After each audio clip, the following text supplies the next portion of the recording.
Ангол улсын соёл болон мөнгө дуудах нууц зан үйл та ер нь хитвчээ яагаад хизээж шалан дээр тавьж болохгүй тухай бодож үзсэн үү?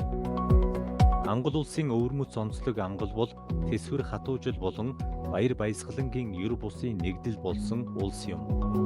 Олон жил үргэлжилсэн иргэний дайны дараа энэ ард түмэн амьдралын хорон бүрийг хайрлах, дайгаа зүйлдээ талархах гүн гүнзгий ухааныг суралцсан байдаг. Тэдний амьдралын философи нь хамтдаа байх буюу нийтийн сайн сайхныг эрхэмлэх үзэл дээр тогтдог. Анголчуудын хувьд амьдрал бол зүгээр нэг оршихуй биш, харин нийтээрээ хэмнэлд нэгдэх хязом бүжигмэд байдаг. Энэхүү соёл нь тэднийг бусад улсаас ялгаруулж ямар ч хүнд хэцүү үед сэтгэлийн тэнхээтэй байхад нь тусалдаг хамгийн чухал зүйл нь юм. Уламжлалт ёс заншил болон зан үйл мөнгө дуудах ёс ба цээрлэх зүйлс анголчууд эд баялаг болон мөнгөнд маш хүндэтгэлтэй ханддаг.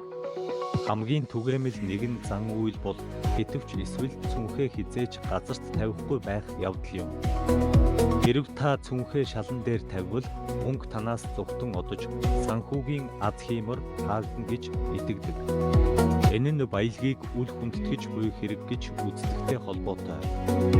Мөн нар жаргаснаас хойш гэрээ шүүрдэхийг хатуу хориглоно.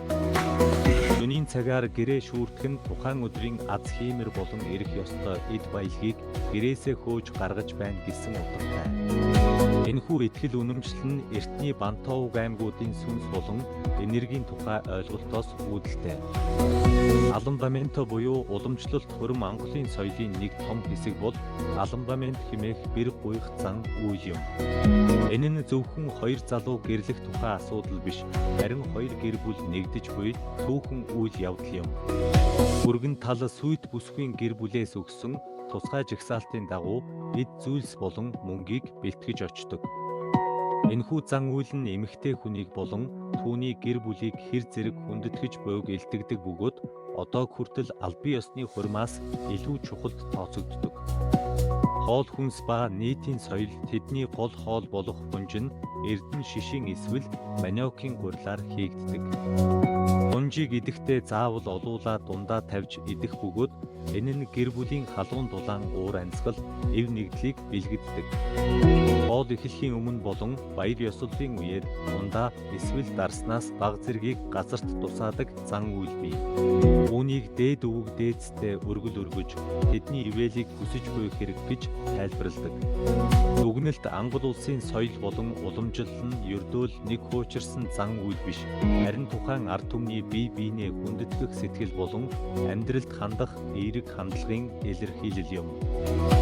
Мөнгө дуудах ёсноос эхлээд өвөг дээдстэй өргөл өргөх хүртэлх бүх зан үйл нь хүн байгаль болон үл үзэгдэх ертөнцтэй хэрхэн зохицон амьдрах ёстойг сануулдаг. Тэдний энэхүү гүн гүнзгий итгэл үнэмшил нь ангол хүнийг өөртөө итгэлтэй, баялаг түүхтэй, өвөрмөц сэтгэлгээтэй үндэстэн болгодог билээ.